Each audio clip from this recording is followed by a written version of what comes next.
All right, good morning, ladies and gentlemen. Welcome to CanCon's Corner Weekend Review. Another Saturday. I think that's consecutive Saturdays. There we go. I almost didn't do it this weekend. I was going to go visit my mom and my stepdad up in the villages, and they're going to be coming down for Thanksgiving. So it actually worked out that I'll get to see them in a couple days. So here I am. Got a lot of birthday wishes in the chat already. Thank you guys all so much for that. Smay, you got the best one, though. Happy birthday. The retina itself does not harden, but the lens of the eye becomes less flexible and harder with age, which affects the ability to focus on close objects. Something to look forward to. Thank you so much, Smay. Thank you for the doom wish. Yeah, it's all good. My eyesight is still very good. Never in my life have I needed glasses, so that's a good thing. Dixie Bell, happy birthday, CC. $20 rant. Thank you so much. I appreciate that. Thank you. Fishing Forth, thank you so much. All you guys, thank you. November 22nd, 20 years to the day after JFK was assassinated that I was born. And I found out last night on OnlyLands. I said OnlyFans during Why We Vote. I felt so dumb after I saw it. Liberty Lion tagged me in it, and then Ash sent me the clip, and I'm like, hey, so are you going on OnlyFans tonight? I feel like I'm kind of obligated to, and that's for people that don't know what OnlyLands is. They hear me say to my female co-host, "You going on OnlyFans?" And it's like, ooh, is the not getting paid enough over there? You got to take up the OnlyFans? No, it's not the case. OnlyLands is a lot of fun. We had a great time on the show last night. Some stuff we'll talk about here today on this show. And there we go. Just the reading glasses warning. Thanks, Smay. Still don't need them, but it's all good. It's all good. My wife and I, fortunately, are both blessed with very, very, very good eyesight. All right. So, today's Saturday. This is the weekend review. And on this show, we just kind of go through some of the bigger stories from the week and unpack them. I get to talk to you guys basically uninterrupted. I do get distracted by the chat as I'm doing right now. If you have not done so, guys, please subscribe to the channel. Hit the thumbs up on whether you're on YouTube or on Rumble. I'm exclusively to those two platforms. I've got a big interview that I'm going to be working on getting. I think I got it. I got my in on it. And it's somebody that was very well known in following the 2020 election and hasn't really done a long form interview that I know of. And so I'm looking forward to getting this interview if it has to do with Pennsylvania. And we'll just leave that at that for right now. I want to make sure I get this all lined up. But it is looking good. And I think it's going to be awesome. Also, we recorded part 3 of the Tina Peters saga yesterday afternoon, Ash, myself, Alpha, and or Jerome, if you were watching OnlyFans. Oh, man. When you don't give a shit, you just don't give a shit, right? And that is exactly Alpha Warrior right there. Just cancel me, he says. Yeah, so we recorded part 3 of that saga. Mark Cook joined us. We did a Mesa 3 analysis and then went over the judge's sentencing remarks. And shocking, man. Absolutely shocking. Susan VN, $10 rant. Happy birthday. Thank you so much. Again, appreciate you guys. That's awesome. Okay, so again, if you have not done so yet, please smash that thumbs up and let's get into it. The big news from yesterday, something absolutely heartbreaking to me. Marjorie Taylor Greene is resigning from the 14th District of Georgia, effective January 5th, 2026. This one kind of stings, man. I'm not going to lie. I really like Marjorie Taylor Greene. I had the opportunity to interview her at the Cyber Symposium. I believe it was in 2022. It might have been 2023, but I think it was 2022. Yeah, it was 2022. I had the opportunity to interview her, and unfortunately that interview went nowhere because she kept turning her head when she would talk to me because we were sitting next to each other and not across. And the mics had so much noise gate on them that when she turned her head, it cut her out because it wasn't getting the direct sound. And so that interview never went anywhere, which was really unfortunate because, it was a good interview. She gave me about 45 minutes. I was only supposed to have 15. And she kept staying. No, I'm fine. I love this conversation. So she stayed. And, that was the same event that I got to interview Lou Dobbs before he passed away. And that was another guy that he's like, I've got 15 minutes. And then he ended up staying about 45 minutes to an hour. And afterwards, he had some very nice comments for me. And I was very appreciative of that coming from Lou Dobbs, a legend in the field and a legend in election integrity.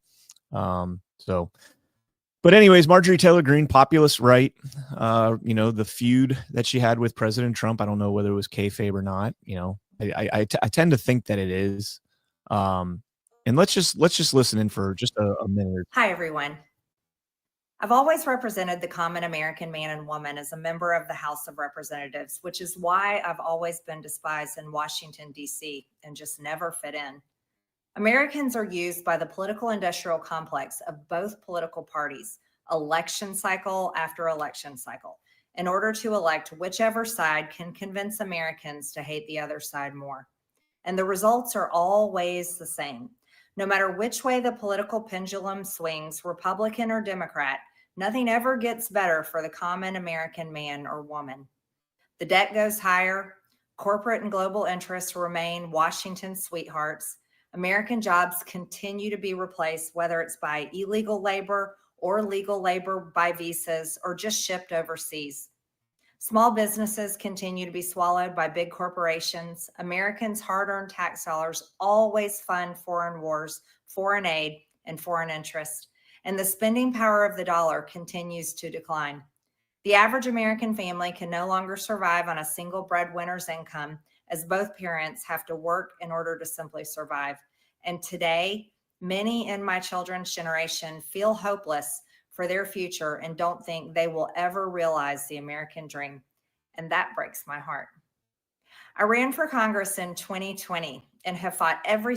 All right, we can pause that there. I don't know why the pause button wasn't working, but yeah, this one kind of stings. Marjorie Taylor Greene, populist, right? If you listen to that whole message, there really isn't anything in there that you be like, oh yeah, I don't like that. That's bad. Everything in there's pretty good. I see, I love chickens and says, her insider trading though. So she addressed this. She did an interview. Marjorie Taylor Greene did an interview a couple weeks ago with Shipwreck over on Badlands, one of our co-hosts there, or hosts a show there, excuse me. And she addressed that in the thing and said she has a portfolio manager. Like she doesn't do it on her own. Somebody makes trades, and some of the stocks she was accused of buying are like Dell, Amazon, Nvidia, Lululemon. I mean, these are all very popular stocks. It's not like she was buying, some low stock before they got a huge government contract or anything. It was around the tariffs and everything else, but I don't really take to that. A lot of people are now ripping on her, saying that she did this right after she would have gotten a pension. First and foremost, one of two things, because the date January 5th, last night on OnlyLands, I had misinterpreted and thought she was staying until the end of her term, January 5th, 2027. But it's January 5th, 2026. Now everybody's harping on her on X right now, saying, oh, she's only doing that because she gets her pension after January 3rd. Well, yeah, absolutely. It's November. She's got the next month and a half of basically holiday. They're going to go on Thanksgiving leave for like 2 weeks. Then they're going to go on Christmas leave for like 3 weeks. Then they're going to have New Year's. Why would she leave right now? Why would she resign effective immediately when she only has to go another month and a half, of which they're not even going to be in session, to get a pension? Don't hate her for doing that. Hate the system for allowing that. 5 years and you get a pension? Since when? Since when? You guys are directing your anger at the wrong person on this. I don't understand that. And I do believe that she is going to move on to higher office. Now, the other reason, and I don't know anything, insider baseball on this at all, but perhaps there's a lot of contentious races in in Georgia this election cycle coming up for the midterms. The governorship is up, the Secretary of State is up, the Attorney General is up. She can't be the AG. There's a Senate seat that's up. There's a lot of races that are going to be big races here. She was worth $700,000 before being elected. Now $20 million. How's that? She wasn't worth $700,000. Her family, she comes from a good sized construction business that she ran. Her and her husband. I think it was her and her husband. She came from money, not like crazy money, but I would say she was probably a millionaire at the very least. Definitely took a pay cut to work in Congress. I think it's a little difficult to know she was worth $700,000. Her home's worth more than that. I would think. I mean, I've seen pictures and videos of it and stuff, but I think people are going after this a little bit too hard. And, I think a lot of the things that MTG has spoken out about are things that the populist right is very much in line with. And it was concerning to see her and Trump go at it. But at the same time, you got the example of Elon Musk, right? We had the Elon Musk-Trump fight. Well, I mean, we just got the video of Elon Musk. Let me pull this up. We got this right here. So this was at the reception dinner for MBS when he came to visit the White House this week. And President Trump walks by, and the only person he touches is Elon.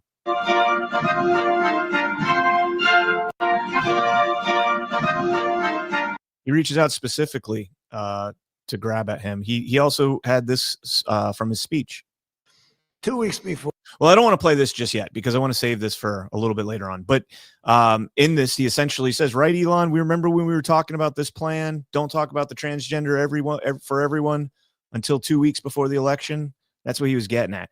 I think there's a lot of optics being shown here, a lot of kabuki theater, kayfabe, whatever you want to call it. And I think Marjorie Taylor Greene is destined for bigger things. And I don't know if she's going to run for office or if she's going to do something like, a podcast, maybe become a news correspondent, like a commentator, a pundit on OANN or Newsmax. I don't think she'll go on Fox. I don't think they would take her for one or want her. And I don't think she would want to be on that. And so I do see her doing something. I do. I see her moving on and taking up a platform somewhere. And I wish her the best with that. I like Marjorie Taylor Greene. Oh, let's see. Jump in the chat real quick. She punched out of Truth Social also, yeah? Yeah, she was a Smay. She was on Badlands with Shipwreck. She did an interview with her probably 2 or 3 weeks ago on Wednesday night, right before DPH. If you want to go check that out. That's the one where she said, I'm sick and tired of, people being raped by their government and then having to pay taxes. Why do we pay taxes? Like, she brought that up on her own without Ship even alluding to it. So, okay, let's keep moving. Jump into the next story here from the Washington Post. This was breaking yesterday. Supreme Court justices pause order blocking Texas map favoring GOP. This is a big deal. They sued to block the map in Texas, calling it gerrymandering and racial biases and all this other BS, right? And a district court agreed. It's upheld. And now SCOTUS is saying, not so fast. Justice Samuel Alito, not Alito, Washington Post, Justice Samuel Alito issued a brief pause on a lower court order blocking a new congressional map in Texas that would give Republicans an edge in winning 5 additional House seats. The order will give the high court time to consider an appeal by Texas, which is seeking to overturn the ruling by a panel of federal judges. Texas formally asked the Supreme Court to overrule the decision on Friday evening. Alito asked those challenging the map to submit a response by Monday. The decision is the latest twist in a nationwide battle between Democrat and Republican-led states that are seeking a partisan advantage ahead of the 2026 midterm elections by taking the unusual step of redistricting between the U.S. Census Bureau's nationwide survey of population, which occurs every 10 years. Okay. So again, this is a story that is controversial because, California passed Prop 50 in response to this. I'll start first and foremost by going over this tweet that I put out a while back. And let me get it pulled up here. Whoop. There we go. California currently, before Prop 50, has 52 U.S. representatives. So they have 52 congressional seats. There are 43 Democrats, which is 83% of 52, and 9 Republicans, which is 17%. Trump won 38% of the vote in California. This means that California's GOP is currently underrepresented by 21%, meaning the difference between the number of representatives and the number for each party and the number of votes for each party in the presidential election, there's a difference of 21%. If you use that California baseline across all of the GOP states, okay, so in other words, if every GOP state had that same differential of 21% between their representation in the House and how their base actually votes for the president, probably the best litmus for determining the population makeup demographic, which elections are fake, you would gain 23 GOP seats. So think about that. If the Republican states did the same thing, stand by. If the Republican states were on the same level as California in terms of gerrymandering, in terms of representation compared in the House compared to the actual population, they would gain 23 seats in the House of Representatives. The GOP would be unstoppable. You would not be able to compete with a GOP that picked up 23 seats because they gerrymandered their districts the way California did. Now, here's the crazy part. It gets even worse. By the way, I write, if California picks up 5 more Democrat seats, as they predict with the Prop 50 redistricting, this would open that discrepancy up to 30% difference between GOP voters and GOP representation. 38% voted for Trump versus 8% GOP representation in the state if they redistrict based on Prop 50. Again, if you apply that same standard to all 50 states, or to all the GOP states, the red states, you would pick up 37 seats. So think about that, Democrats, before you continue with this whole gerrymandering. We got to gerrymander all of our states if Texas is going to do it. Well, be careful because you guys are already spread pretty thin. New England, where you have an average representation from the GOP of around 42%, give or take. You have states like New Hampshire that are up around 48%, Massachusetts, which I think is down around like 34%. It averages out somewhere in the middle. Let's just call it 42%. You have 42% Republicans throughout New England. Do you know how many GOP representatives they have in Congress in the New England states? Zero. Not one. Almost half of New England is conservative. Just under half, 42%. 48% in New Hampshire. Not one GOP representative out of 21 seats. Think about that before you start picking this battle, Democrats. This is not a good battle for you guys. This is not a winning fight for you. The GOP absolutely decimates you on this. But again, this goes back to what I say all the time. They want that balance, right? They're like the Jedi. You are supposed to bring balance to the Force, not destroy it. They want that balance. And they don't want it because it's good for the country. No, they want it because it's good for campaigning. It's good for fundraising.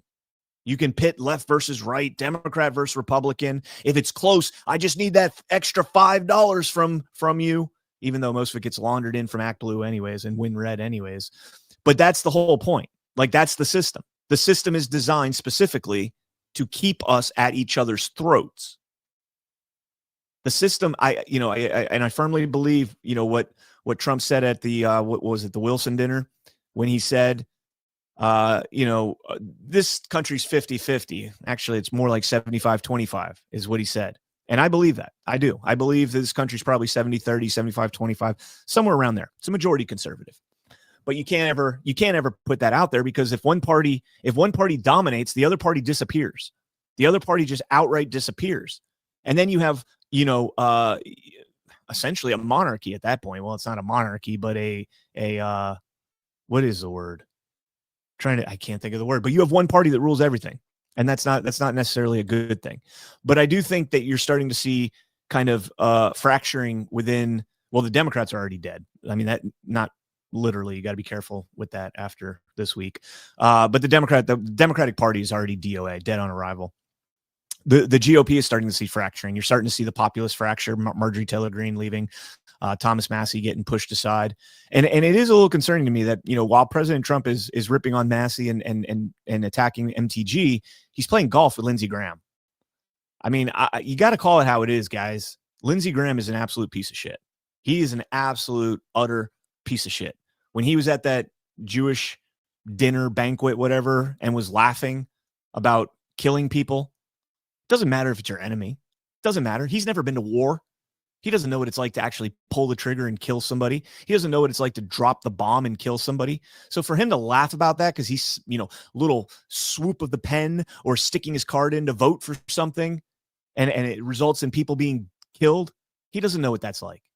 And to laugh about that, fuck you, man. All right. Where else do we want to go? So that's the GOP story there. Hopefully that holds up. And if Texas for some reason does not hold up, I hope Prop 50 gets shot down. It's got to go. It's got to go. I think we had another rant come in. I just want to hit that in real time as we go through here. Super Buff Shaft, happy B-Day beer. On side note, why has GWP and others on our side not helped the people that did the AZ audit? It needs exposure. I just don't get it. GiveSendGo.com. Save the evidence. That's a good question. I know you sent me that GiveSendGo, I think last week, and I started reading it, and it was a little confusing.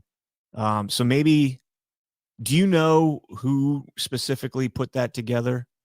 I read it, and I was just kind of a little bit concerned about some of the things that they were claimed in there and the clarity on some of the things. So I promise I'll take a look at it. Probably won't be today, but tomorrow I've got some time. So yeah, I'll take a look. Yeah, Lindsey does suck, and I think Lindsey's going to get I think Lindsey's going to get primaried. I hope. Wouldn't that be epic if we had clean elections and Lindsey Graham finally finds out that, holy shit, nobody actually does like me. Okay. Got an update on Tina Peters. We talked about this last night on Why We Vote. She is now in solitary confinement. Tina Peters is in solitary confinement. Apparently she asked a teacher at the prison was making comments and said that she'll never get out of the prison, meaning you know, there's a letter that the DOJ sent, that Bureau of Prisons sent, excuse me, to request that she be transferred to federal custody. And they basically said she'll never get out of the prison. So she took concern with that and asked her, like, what do you mean? And apparently a bunch of inmates kind of ganged up on her and started verbally attacking her and ridiculing her and everything else. And she was like, what the hell? So she filed a grievance on the teacher in the prison for this. And as a result, they opened an investigation. And while the investigation is ongoing, they put her in solitary confinement. So she's in the hole, so to speak. And that's absolutely terrible. Like I said, we finished recording part 3. That's going to be aired on Tuesday. It'll be here on my show, and it'll be on Alpha Show at rumble.com/The Alpha Warrior Show. Highly recommend you check out his show. He's got a lot of great content throughout the week. I love that guy. And Ash will also be uploading it on hers, rumble.com/MyAmerica. And she's going to do it in a whole series, like all 3 episodes as one. And I think she said Colonel Smith and Mark Cook are going to linger in the chat and answer any questions that you guys may have if you want to watch her show. So we got, while Tina is in, while she's in this solitary confinement, we got some letters urging Governor Polis not, or urging him not to hand her over to the Bureau of Prisons. This one here is from Phil Weiser, who's the Attorney General in Colorado, and Dan Rubenstein, who is the prosecutor in Mesa County, the district attorney that prosecuted Tina Peters in her trial. This one is not so bad. Again, they throw around a lot of like she made baseless claims, and she failed to do her duty. This one more goes after, the president, saying he doesn't have the authority to administer pardons at the state level, that kind of stuff. But we got another letter the very next day, and this one is concerning. And we talked about this one again as well last night on Why We Vote. This one, I'm just going to read a couple highlights from this. Colorado clerks, Republicans, Democrats, unaffiliated, have spent decades building one of the most accessible, secure, and transparent election systems in the nation. It's so transparent. It's so transparent that they did a trusted build right after that erased the entire election records. All the records that they needed, the system log files, the databases, all that stuff, gone, not backed up. Not backed up as lawfully required in any audit in the financial world. I think our elections are a little bit more important than finances of a Fortune 500 company. However, they have to back it up, and apparently Colorado doesn't, even though it is state and federal law. It says they have done so. They have done so by following the law exactly as written, preserving all required records. That's false. They did not preserve all required records. We went over this in part 2 of the Tina Peters saga. They deleted so many of the databases and election system log files. And, Mark Cook went through and showed just how extensive the logging on those computers, on that software actually is, and showed how easy it is to turn on the auditable function for it. But anyways, maintaining air-gapped and physically secured system, enforcing chain of custody procedures, and working openly with bipartisan judges, canvassing boards, and observers. Every clerk in the state adhered to Colorado's meticulous certification, audit, and oversight requirements. These officials did their work with professionalism, accuracy, integrity, and even under tremendous pressure. Ms. Peters was the one clerk who chose not to. Her actions were not mistakes or misunderstandings. They were deliberate violations of Colorado law and or attempts to undermine public trust. False. She was enforcing. She was abiding by Colorado law and federal law. Security cameras in restricted areas were turned off. That's not illegal. Unauthorized, and that was determined in the courtroom that was not illegal to turn the cameras off. They did pass the law afterwards requiring the cameras to be on, but at the time, that was not the law. Unauthorized individuals were brought into secure spaces under falsified credentials. They're not. How are they unauthorized? She is the clerk. That is her building. She is the person in charge and in custody of that system in that building. It is her building. She is the one that authorized people to go in there, and that is her authority to authorize people to go in there. Now, they're concerned about the credentials, and that's because Conan Hayes could not have his identity known, and I believe it came out in the trial that Conan Hayes is actually a Fed. He's working for the federal government. Now, again, we're so programmed right now to hear Fed and think immediately that that's like a bad word. Okay, but there are good people in the federal government that are working to fix what we're trying to do, to fix our elections and get them back on track. So I don't pass judgment on Conan Hayes, whether or not I don't remember if it said he was a Fed or an asset or a source or whatever the case might be, but he needed his confidentiality in going in there. And so they did this thing with Gerald Wood. He knowingly did it, and they got a Conan Hayes in there to take the forensic image to ensure the safety of the data, the security of the data, before the Secretary of State's office came in there and wiped the system as in violation of 52 U.S.C. 2071.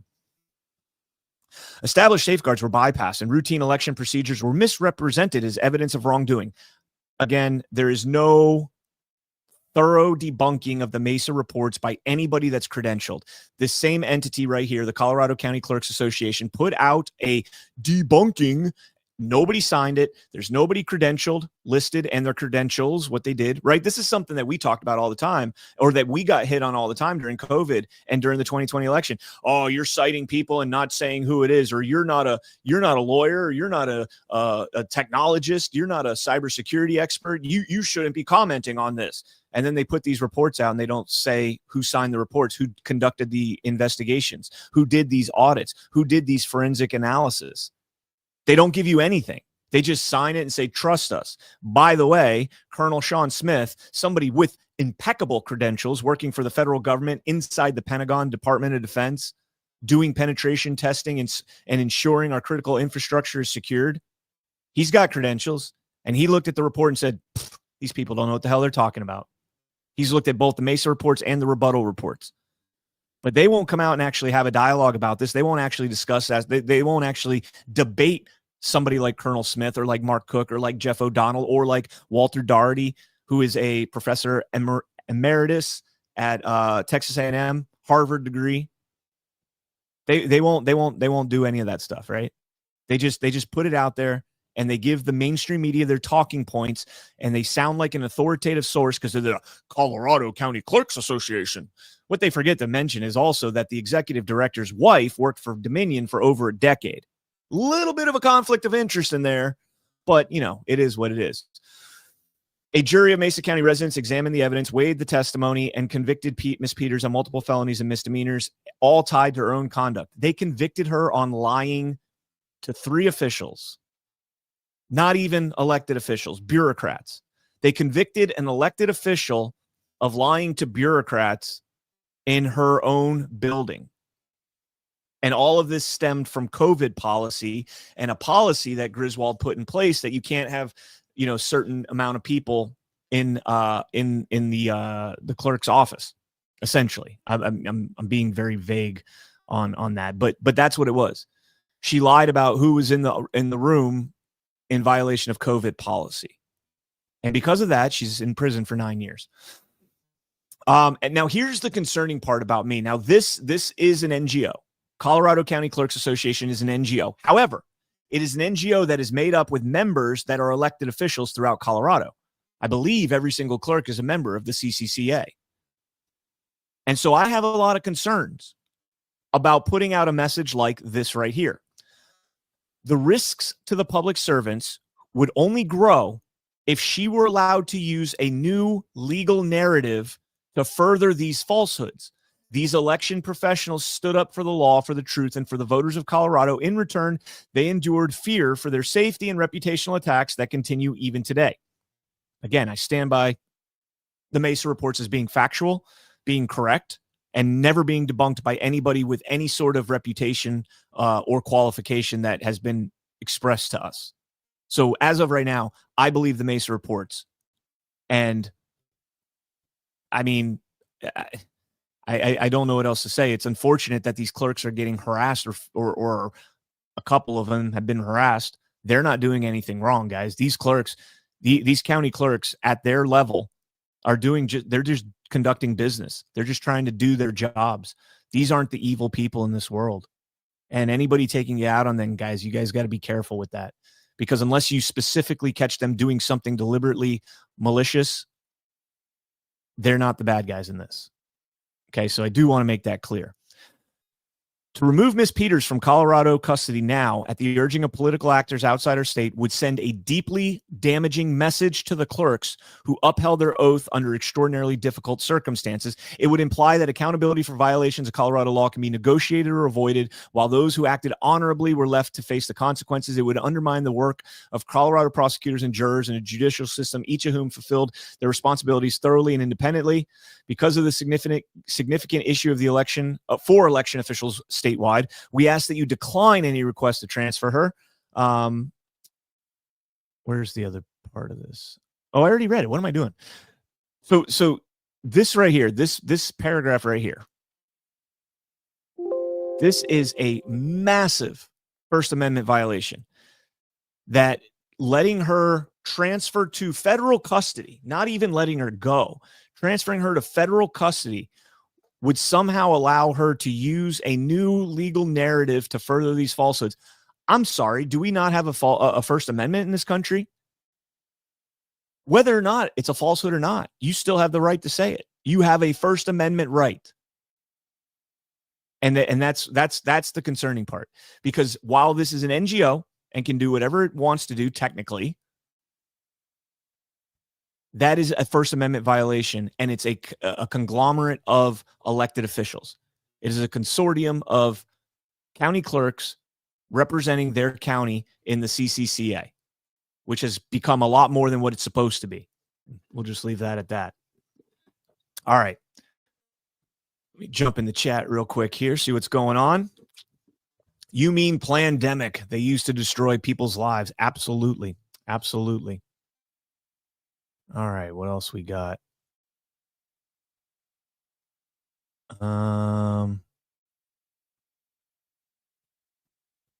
Super Buff Shaft says, I don't know if they were with Jovan or not, just worked with the many others doing the audit. Yeah, I got to talk to the people because I've got my reservations. All right, guys, thank you again for all the birthday wishes. Deeply appreciate that. Thank you guys so much. It's awesome.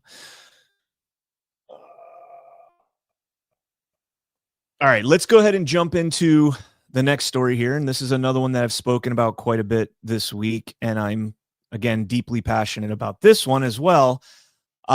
Senate Democrats and congressmen and women who are armed forces veterans and intelligence officials, CIA officers, former CIA officers, no such thing as former CIA.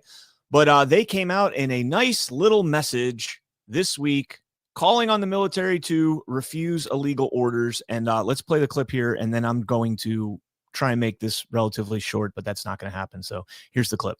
Senator Alyssa Slotkin. Senator Mark Kelly. Representative Chris DeLuzio. Congresswoman Maggie Goodlander. Representative Chrissy Houlihan. Congressman Jason Crow. I was a captain in the United States Navy. Former CIA officer. Former Navy. Former paratrooper and Army Ranger. Former intelligence officer. Former Air Force. We want to speak directly to members of the military And the intelligence community. Who take risks each day to keep Americans safe. We know you are under enormous stress and pressure right now. Americans trust their military. But that trust is at risk. This administration is pitting our uniformed military And intelligence community professionals against American citizens. like us. You all swore an oath to protect and defend this Constitution. Right now, the threats to our Constitution aren't just coming from abroad, But from right here at home. Our laws are clear. You can refuse illegal orders.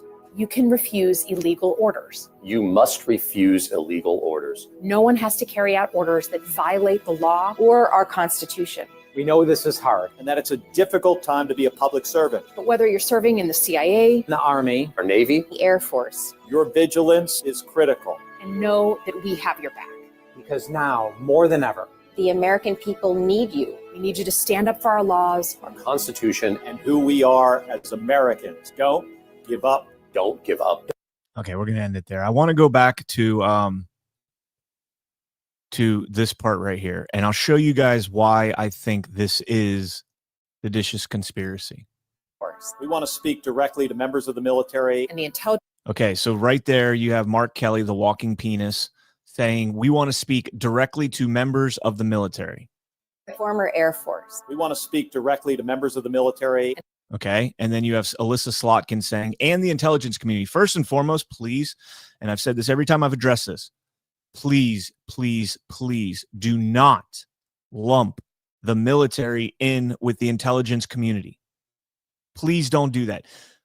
Please don't normalize this. There is a respect for the military, a huge respect for the military in this country, and it's absolutely warranted. I personally think it's a little much. I think it's a little much, but that's okay. I understand. And I served. I'm a combat veteran, infantry marine. But please don't lump us in with the intelligence community. They operate in such opacity that I don't want to give them any accolades. You don't necessarily need to disparage them, although I personally do, because I know what they've done throughout South America, Central America, Europe, the coup, the color revolutions they've conducted, operating through NGOs like USAID and National Endowment and so many of these other organizations. So I am very critical of the intelligence agency community, but don't, and not all of them are bad, just like the FBI and every other organization. But okay, so let me get to the point here. and the intelligence community. who take risks each day. To keep Americans safe. We know you are under enormous stress and pressure right now. Americans trust their military. But that trust is at risk. This administration is pitting our uniformed military. And intelligence community professionals. Against American citizens. Okay, so there you have you have the qualifier, or who they're addressing, the military. We're speaking directly to the military members and the intelligence community, and then they say they qualify the disobey illegal orders by saying that the president is pitting the military against American citizens. That is absolutely not true. There is not even a single example of the military being pitted against American citizens. Not one example. Not one. Let's keep going. Like us, you all swore an oath. to protect and defend this Constitution Right now, the threats to our Constitution aren't just coming from abroad, But from right here at home. The threats to our Constitution aren't just coming from abroad. What threats to the Constitution are coming from abroad right now? I'd ask that. But right here at home. So now not only are they saying that the president is pitting the military against U.S. citizens, but that he is a threat to the Constitution here in the United States. And then they go on to do their "don't give up the ship" spiel. By the way, they don't mention Marines in this. They mention Air Force, Army, CIA, all the other crap. They don't mention Marines. I thought that was kind of interesting. But so a lot of people are saying, should President Trump put seditious conspiracy equals punishable by death? Okay. They're freaking out about that. Oh, you're calling for the death of congressmen and women. Let me play this clip right here. This was Jason Crow, one of the guys that was in that clip on Martha McCallum on Fox News. What law are you talking about that's being broken? And then you said that he's implying that he might do something that they wouldn't want to uphold or follow through with in the future. What are you talking about specifically? Yeah, I appreciate you asking. Well, number one, the protests at Lafayette Square in the first Trump administration, where he said, "Can't you just shoot them? Can't you just shoot them in the legs or something?" That's a direct quote. And of course, the then chairman of the Joint Chiefs of Staff. That was not a military order. That was a comment. That's not a military order. When that's coming from the president of the United States to your generals, don't you think that's a request? That's I'm asking specifically now what you're talking about. Yeah, number two, he's also threatened to send the military into Chicago and other cities to, quote, go to war with those cities. Right? That is a very, very disturbing thing. Number three, he did not send them in to go to war with the cities. He sent them in there to protect federal property. That's all that they can do. That is all they can do is protect federal property. But that's so that they shore up resources. They free up resources that can then go out there and do the immigration enforcement, that can do the law enforcement. The National Guard is just going there to protect federal property from Antifa and other protesters and whatnot that are trying to damage this, that are trying to stop people from being able to come and go from federal facilities. This guy has no idea what he's talking about. he's also alluded to sending troops to polling stations, which is actually a violation of U.S. law. U.S. criminal law prohibits troops from going to polling. None of these are illegal orders. None of these have been given in orders. Congressman, and he's alluded to that. So those are just one of many examples. You're talking about illusions. You're not talking about actual policy.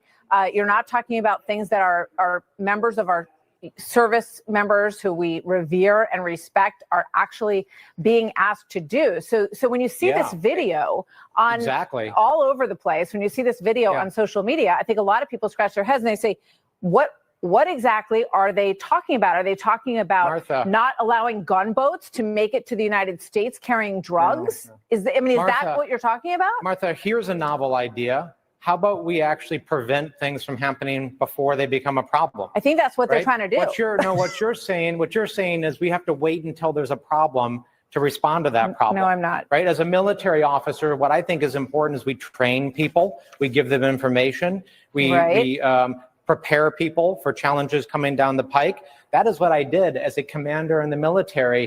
Okay, we can stop that there. What he's saying here, the only thing that I could see as being, relatively controversial in all of this would be the Venezuelan drug boats. And I've talked about this before, that I think the Venezuelan drug boats is more justified than anything we did in Afghanistan or Iraq. The war on terror was never going to reach our shores. When I say reach our shores, I mean the Taliban in Afghanistan, the what were they? The Iraqi Republican Guard, I think they were called, the IRG. They were not going to reach American shores. So what we did over there, while, sure, maybe it was justified. I don't know. I don't have that type of clearance. But what President Trump is doing with these Venezuelan boats is directly affecting American citizens. When those boats make it ashore with, the drugs that are on board, whether it's fentanyl, whether it's something laced with fentanyl, whether it's, whatever it might be, that's going to kill American citizens. Is everyone going to die? No, absolutely not. Is it going to kill, is one boat going to kill how many people? 100, 50, 1,000? How many people are going to die from a boat loaded with fentanyl-laced pills?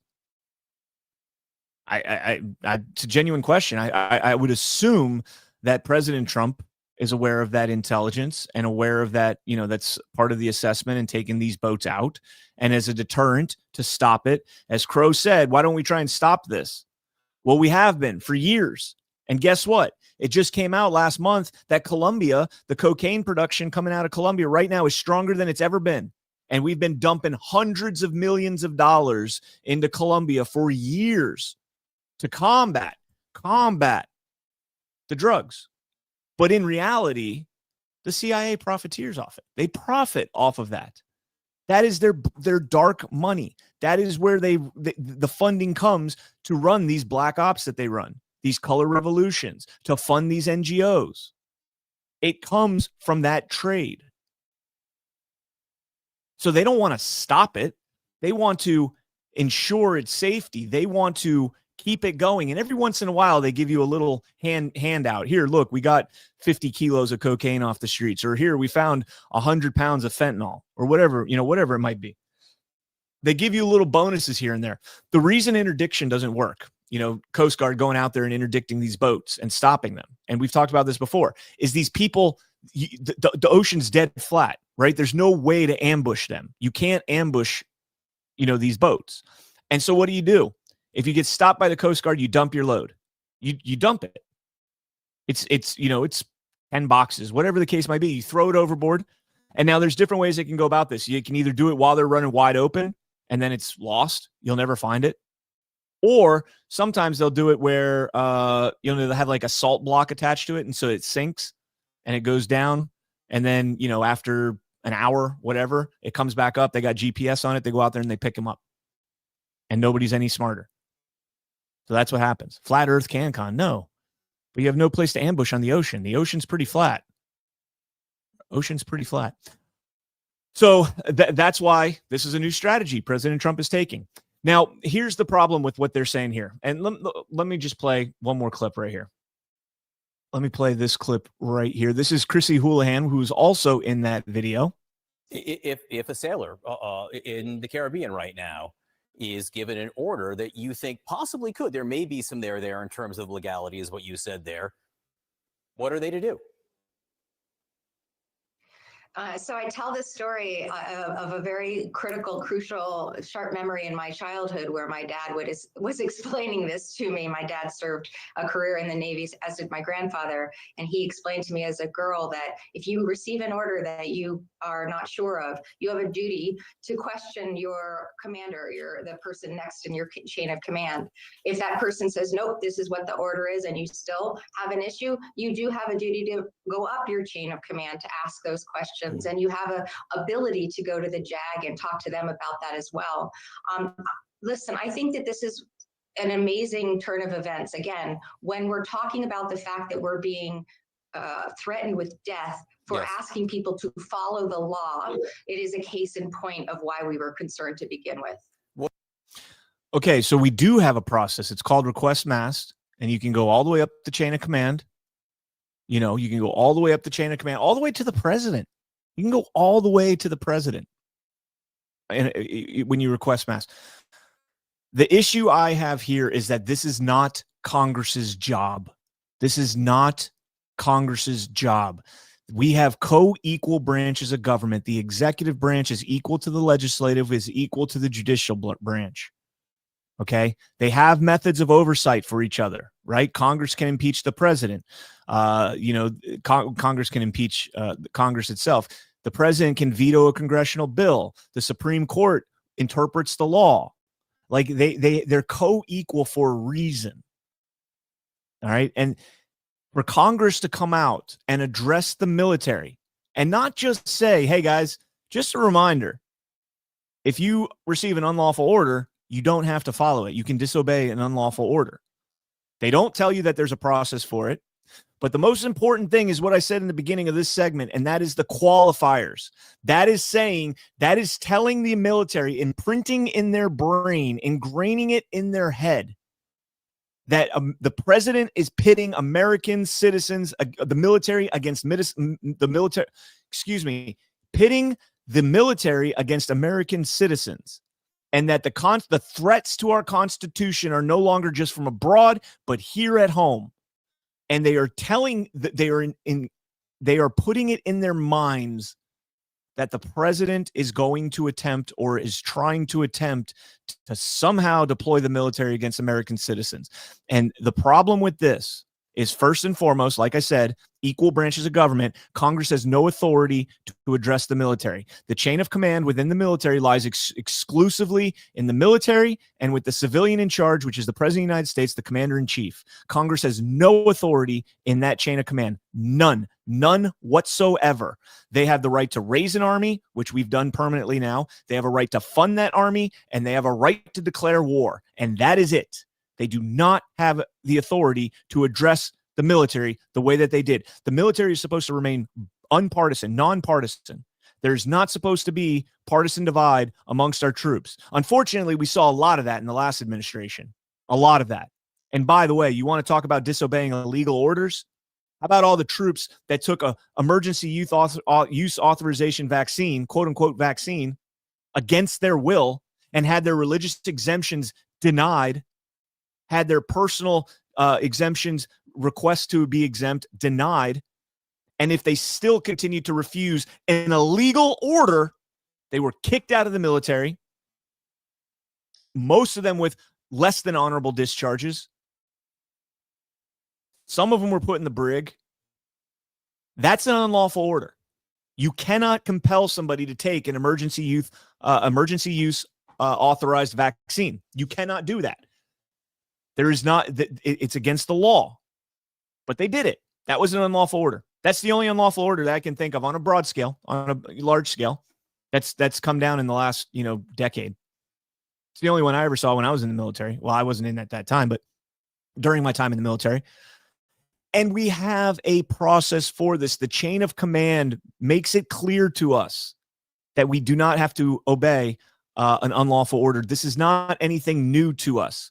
But when you have Congress injecting themselves in it, you're pitting the military against its commander-in-chief. You're causing a second questioning of doubt. I said last night, imagine a scenario, and this is the thing with the militaries, they plan for everything, right? We remember Milley when he was, President Trump when he was reading the Vanity Fair article, not the unclassified report, but he was reading the Vanity Fair article at Bedminster to the reporters, and he said, "See this right here? That's Milley. That's Milley. I could have declassified this." He didn't. He was reading the Vanity Fair report about Milley. Milley had plans to attack Iraq, to attack Iran, to attack everybody. That's what our military does. We have a plan in place to attack Germany, to attack Italy, to attack Canada. These plans exist. Okay. And forgot the reason I'm going off on that. Oh, so think about this in the United States. There's a civil uprising somewhere, right? The millions upon millions of illegal immigrants that are in this country are sick and tired of ICE. They're sick and tired of being deported. And they say enough is enough. And they decide to hunker down on Chicago and take it over by force. By force. Thousands upon thousands of organized gangs in Chicago, foreign gangs, foreign terrorist organizations go in and take over Chicago. And President Trump has to send in the Marines. We're the QRF. We're the expeditionary force, the quick reaction force. So President Trump has to send in Marines and National Guard to quell the insurrection, the rebellion, actually it's not an insurrection or a rebellion because they're not U.S. citizens. The invasion and the occupation of a U.S. city. President Trump has to send in military forces. And military forces go in there, and you've got 5% of the guys who think in their head, maybe this is one of those illegal orders that Chrissy Houlihan was talking about. or that Mark Kelly, the walking penis, was talking about. Maybe this is one of those illegal orders. I don't think I should do this. I'm not doing this. And he ends up getting his whole platoon killed because he abandons his post. This is the problem with doing something like this with the military. You are not in their chain of command. Shut the fuck up. Period. Period. And I agree with President Trump 100% that this is seditious conspiracy. This is in line with Nancy Pelosi telling Mark Milley, if President Trump decides to nuke somebody after the 2020 election, if he decides to nuke somebody, you make sure to come to us. This is as bad as Milley going to his comrades, his counterparts in China and telling them, if this president decides to attack you, I will let you know through back channels. That is treason. That is treason. But now all of a sudden, President Trump has never given an unlawful order. He's won all his deployments in court. And now all of a sudden they have a problem with this, and they're coming out and doing this type of propaganda. I am 100% there. I am 100% there. These people need to be arrested. These people need to be arrested, and they need to be held accountable for this. This is seditious conspiracy at minimum, in my opinion. And the other part about it is when they say, President Trump is calling for the deaths of them. No, President Trump is calling for due process under law. He said arrest them, put them on trial, and if they're found guilty, they get the punishment they deserve. That's what he said. That's no different than don't disobey an unlawful order or disobey an unlawful order. Except President Trump didn't qualify it. He didn't qualify it the way that they did, saying that the military is being pitted against American citizens and saying that the threats to the Constitution now are coming from our home. Pissed off. The GOP did respond. And we have a lot more veterans than the Democrats.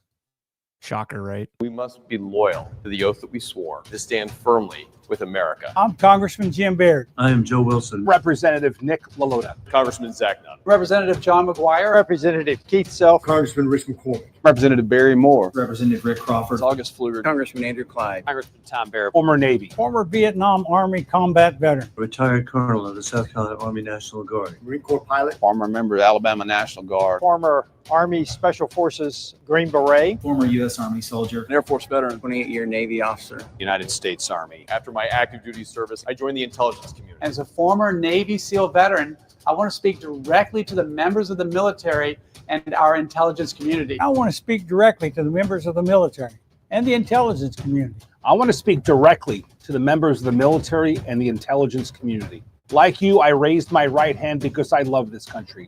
I believe in something bigger than myself. That freedom is not free. My oath was clear. Uphold the Constitution. That commitment is powerful. We all understand the importance of the chain of command. Troops, listen up. Any service member who refuses a lawful order is subject to court-martial for violating the Uniform Code of Military Justice. We study what's lawful and what's not lawful, and the Democrats stunt insinuating that they're illegal or unconstitutional orders. It's downright dangerous. It is corrosive. It is meant to weaken our country and weaken the military. Do not give in. Stand firm in your duty. Protect the American populace from an enemy that would do us harm. That's the right thing to do, and that is a lawful order. Your commitment to this nation is vital. Stay focused on the mission, defend the Constitution, and remember the oath we took to defend America. Remember the promise we made, so help us God. So help me God. So help me God. So help me God. Troops, thank you for serving. Continue to prepare for the fight. All right. So, again, Congress addressing the military this time, I would imagine. So I should have qualified that when I said Congress should not address the military unless they have the approval of the president to do so, the chain of command to do so. Then it's okay. It's one thing to go and try and, rally morale around the troops and, that kind of stuff. So when I say that Congress should not address the troops, that's not what I'm talking about. I'm talking about they should not address the troops in a way that would undermine the commander in chief. Right? So basically, you should not address the troops in a way that if you went to the president and said, hey, I'm going to tell the troops this, and he'd be like, are you crazy? Why would you tell them that? Why would you tell them that I'm pitting Americans against the military against the Americans, citizens, and then tell them to disobey lawful orders? No, you're not addressing the troops. That's the way it should be. And okay. You guys get my point.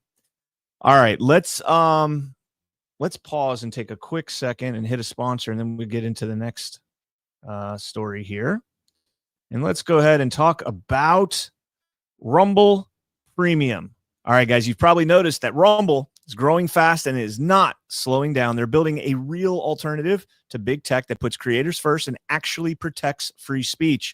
Agree 100%. And now there's Rumble Premium, an easy way to upgrade your experience. With Premium, you get ad-free viewing across the platform, no pre-rolls, no interruption, just the content you came for. Plus, Premium members unlock exclusive content like bonus videos, behind-the-scene drops, and more from your favorite creators. Right now, Rumble is offering $10 off an annual subscription. Just go to rumble.com/premium and use promo code STUDIO at checkout.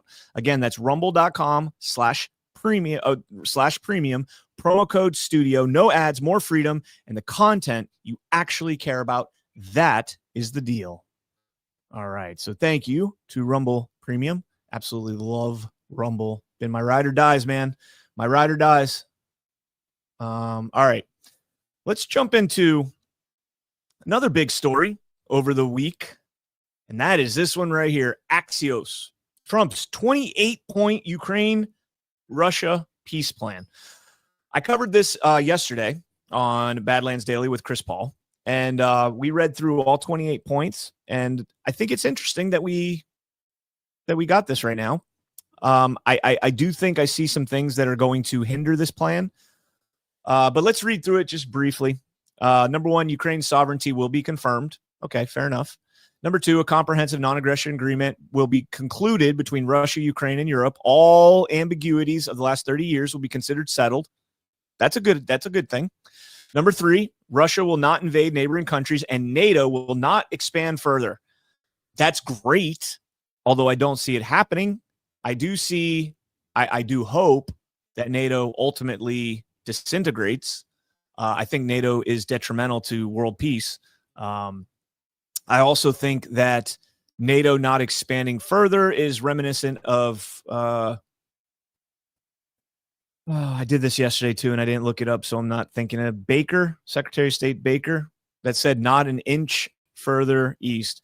Who said NATO will not expand an inch further east? James Baker. See, I was right. I doubted myself. U.S. Secretary of State James Baker stated that NATO would not expand, quote, 1 inch eastward during his meeting with Soviet leader Mikhail Gorbachev in 1990. This assurance was reiterated in subsequent communications, including a letter Baker wrote to German Chancellor Helmut Kohl the following day, where he posed the question to Gorbachev about whether a unified Germany should be outside NATO or tied to it, with the condition that NATO's jurisdiction would not shift eastward. Of course, as you know, we have shifted significantly eastward since that. Very, very far eastward. So, yeah, that's an absolute crap statement right there. Don Riedel in the YouTube chat. MyPillow.com, promo code CanCon. Free shipping now through Black Friday. Huge sales over at MyPillow.com. Promo code CanCon. Thank you for pointing that out. That's a great way to support the platform and support the Patriots at MyPillow.com, including Mike Lindell. So, yeah, MyPillow.com. I'm partial to the slippers. I'm not wearing them right now because it's a little warm today. But I have been wearing them the past week because it got cool here in Florida, which cool for us is like 65. So, all right, back into the story. Thank you for that, Don.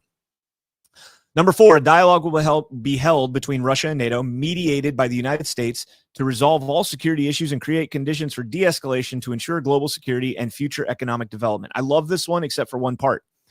Why is the United States mediating between Russia and NATO when the United States is not only a party to NATO, it's the de facto leader of NATO? So we're leading the negotiations, our own negotiations against Russia as an independent entity of both NATO and Russia. That doesn't make much sense.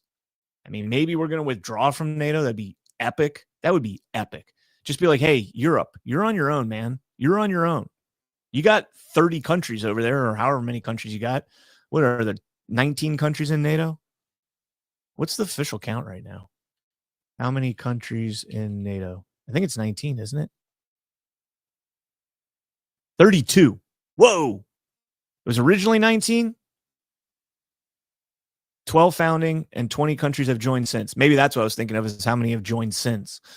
Anyways, 32 countries. There you go. So take away the United States, take away Canada, you got 30. There you go. Number 5, Ukraine will receive reliable security guarantees. An update, a separate document details the terms of the security guarantees. The U.S. and its NATO allies would treat an attack on Ukraine as an attack on the entire transatlantic community. Yeah, I don't like that. I don't like that. I don't like a blanket promise like that. I mean, what if, are there stipulations? I'm sure there's stipulations like Ukraine can't be the aggressor or, whatever the case may be. But yeah, that concerns me. Number 6, the Ukraine Armed Forces will be limited to 600,000 personnel, which is huge. That's half the size of our military. And Ukraine has less people than Texas. That's crazy. It's a big military. It says, note, Ukraine's army currently has 800 to 850,000 personnel. Before the war, it had 250,000. So how does a country with 32 million people all of a sudden have 800,000 military personnel after we've been told they've been dying by the thousands every single week? What were they saying? Like at the height of the war, they were saying like 30 or 40,000 were dying a week, didn't they? Or a month? Whatever the case might be, man, they're recruiting exceptionally fast in Ukraine. Number 7, Ukraine agrees to enshrine in its constitution that it will not join NATO. NATO agrees to include a statute provision that Ukraine will not be admitted. That's big. NATO agrees not to station troops in Ukraine. Can we also include intelligence officers and agents in that? It's not enough just to keep troops out of Ukraine. You got to keep intelligence officials out of Ukraine. European fighter jets will be stationed in Poland. That's number 9. Nothing wrong with that. The U.S. guarantee, number 10, the U.S. will receive compensation for the guarantee. If Ukraine invades Russia, it will lose the guarantee. If Russia invades Ukraine, all global sanctions will be reinstated, recognition of the new territory, and all other benefits from this deal will be revoked. I agree with that. Number 11, Ukraine is eligible for EU membership and will receive short-term preferential access to the European market while this issue is being considered. This is the biggest one, I think, that Russia is going to push back on. I don't know for sure, but if you go back to the 2014 Maidan color revolution in Ukraine, the CIA orchestrated overthrowing of Viktor Yanukovych. If you go back and you look at what took place on that time, I think it was November of 2014, the CIA in November of 2014 contracted and created a bunch of news and radio stations. And those news and radio stations began to propagandize the people and create civil unrest about Yanukovych. They used, the Western Ukrainians that are sympathetic to the EU and to Europe and pitted them against the Eastern Ukrainians who were, mainly ethnic Russian. And they pitted them against each other. They pitted them against the government. They were trying, they talked up this EU negotiation where the Ukraine was going to join the European Union. And the reason that Russia did not want this, first and foremost, you don't want them right on your border like that. We've already got in NATO, we've got a couple countries right on the Russian border, and that's horrible. Like imagine if Russia and BRICS, right? The Brazil, Russia, India, China, South Africa. Is it South Africa? What's the S? South Africa, right? Yeah. Imagine if their little coalition, their economic coalition turned into a defense coalition and all of a sudden they join Mexico. Mexico joins them. And now at our southern border, the second longest, it's only the second border. There's only 2 borders, but a long border that, goes through, I think, four states, California, Arizona, New Mexico, and Texas, I think. Huge border. Imagine if they became a member of BRICS and how the United States would react. We would absolutely be against that. In fact, it might even lead to conflict if that were to happen. but NATO expands all the way to the Russian border. Now, with Ukraine and the EU, I think Ukraine shares the second largest border with Russia. I think Georgia's first. I'm going off the top of my head here, but Russia did not want them joining the EU. And one of the main reasons for that is because it's a trade issue. The European Union can then pass their goods through Ukraine, who at the time had a trade deal, no sanctions, no tariffs, no nothing, open free trade between Russia and Ukraine. It was part of the Soviet deal. And the EU would then be able to pass goods through Ukraine into Russia and avoid sanctions, tariffs, any duties and taxes that are on those goods. And Russia didn't want this. And so Russia was trying to keep Yanukovych, who is the rightfully elected president, allegedly. I don't think any elections are real. But so anyways, they have this mass rising in Maidan, in the square. Some unknown snipers open fire into the crowd. Chaos ensues. Days and days and months of occupation ensue, all funded by these, Gladio-esque type small units that instigate this, the Banderitos, the neo-Nazis, the Azov battalions. Like, all of this kind of culminates in Maidan, and Yanukovych ends up getting overthrown. Then the parliament in Ukraine unconstitutionally throws Yanukovych out, impeaches and removes him. And then they end up, ultimately, they elected one other guy, but I can't remember his name, interim. And then they get Poroshenko. And Poroshenko ends up leading to Zelensky. Zelensky becomes the guy that's, favorable to the EU and to NATO membership. And he's promised all these great things. And as a result of that, he's shelling the people in the Donetsk because they took away Russian language. They made it so they banned the Russian language, basically. And this is ethnic Russians in Eastern Ukraine. And that's what they speak. Same with Crimea. Russia took Crimea through a vote. It was voted on. Nobody ever tells you this when they talk about it over here in the mainstream. But the Ukrainians in Crimea, the Crimeans, they voted to be annexed by Russia. They were polled right after the vote, and then 5 years later, and found overwhelming joy and happiness under Russian annexation over Ukrainian rule. And also, Sevastopol was the only deep water port that Russia had in the Black Sea. So Ukraine is completely and totally misunderstood. We have a total agenda in our mainstream media to propagandize the Ukrainian efforts as valiant and everything else. And in reality, it's been our intelligence, it's been European intelligence, Five Eyes intelligence that has decimated that country, all because they wanted to in place a favorable regime. And this is the reason for it, the EU membership. And whether it's NATO or not, so maybe this, now, to be fair, this could be the give and take with President Putin. I don't know what the trade relationship between Ukraine and Russia is going to look like after a 3 years long war. I don't know if they're still going to have that free trade that they had prior to this war. And so perhaps the EU acceptance by Ukraine is no longer that big of a deal. In fact, it could be good for the EU because Ukraine has a tremendous amount of resources and grain, food. So it could be a good thing. But at the same time, if the trade relations between Ukraine and Russia go back to the way they were before this war and before the Maidan, then I think that Putin's going to have an issue with this. But we'll see. We'll see. There's no question in my mind that this, hasn't been discussed. And so if it made it in here, I'm going to believe that President Trump and Putin have talked about this. The one thing I can tell you is Zelensky has no leverage in this. And he said as much earlier. Zelensky said, well, it's a deal, but there's still some issues with it. We'll work them out. No, little man. No, little man. You're not working out any issues anymore.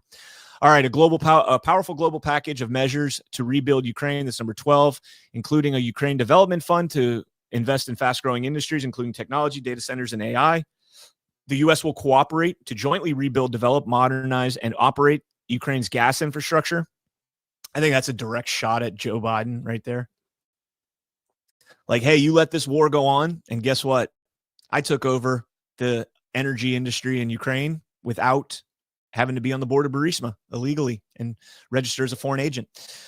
to rehabilitate war-affected areas, infrastructure development, extraction of minerals and natural resources. This is another one that I hate right here. The World Bank will develop a special financing package to accelerate these efforts. Don't do it. Don't do it. You go in with the World Bank and you are their bitch forever. Don't do it. Don't do it. Read Confessions of an Economic Hitman and you'll understand. Number 13, Russia will be reintegrated into the global economy. Lifting of sanctions will be discussed and agreed upon in stages, case by case. The U.S. will enter into a long-term economic cooperation agreement for mutual development in the areas of energy, natural resources, infrastructure, artificial intelligence, data centers, rare earth metal extraction projects in the Arctic, and other mutually beneficial corporate opportunities. I love it. I love it. The first president to look to Russia and say, you're not the big bad guy they made you out to be. Let's work together. Let's work together. Imagine if countries like the U.S. and Russia weren't pitted against each other to, result in trillion-dollar defense budgets. Theirs is only about $75 billion, but ours is $1 trillion, more than 10 times what theirs is. Let's cooperate instead. I love that. It's also interesting here. They say rare earth metal extraction projects in the Arctic. I wonder if that's referring to Greenland. I'm pretty sure it is. Russia will be invited to rejoin the G8. All right. Frozen funds will be used as follows. This one's interesting. $100 billion in frozen Russian assets will be invested in U.S.-led efforts to rebuild and reinvest in Ukraine, and the U.S. will receive 50% of the profits from this venture. I love it. So we're taking – so if you're reading this and you're the EU guys, you're reading this and you're like, okay, so Russia is going to invest $100 billion in frozen assets, and the U.S. is going to receive 50% profit from the Russian investment. Ha ha, sucks for you. And then they read the next line. Europe will add $100 billion to increase the amount of investment available for Ukraine's reconstruction. Frozen European funds will be unfrozen. And then guess what? That's it. Do we get 50% of the profits, the European Union says?